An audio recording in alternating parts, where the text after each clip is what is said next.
ভাইরা আমার, বোনেরা আমার, আমাদের এই আন্দোলনের ভিতরে যে যে উস্কানিমূলক কথা বলে, আপনারা যদি উস্কানিমূলক কথা বলতে চান, আমাদের নেতা কর্মীদের কথা যদি আপনাদের ভালো না লাগে, তাহলে সবার সামনে এসে বলেন, পিছিয়ে বসে বলেন না, আর সবার ক্ষতি করেন না।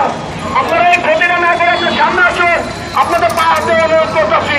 আপনারা পিছন দিয়ে উস্কানিমূলক দিয়েন না, উস্কানিমূলক কথা বলে অযথা বিশৃঙ্খলা সৃষ্টি করেন না।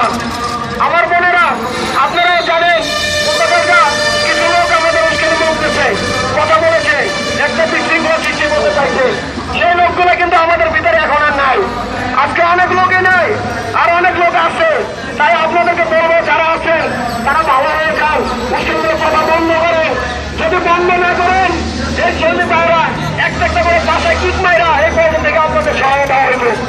আর যদি ভালো হয়ে যান, তাহলে আমাদের বন্ধুর মতো আমাদের পাশে এসে দাঁড়ান। উস্কানিমূলক কথা না বলে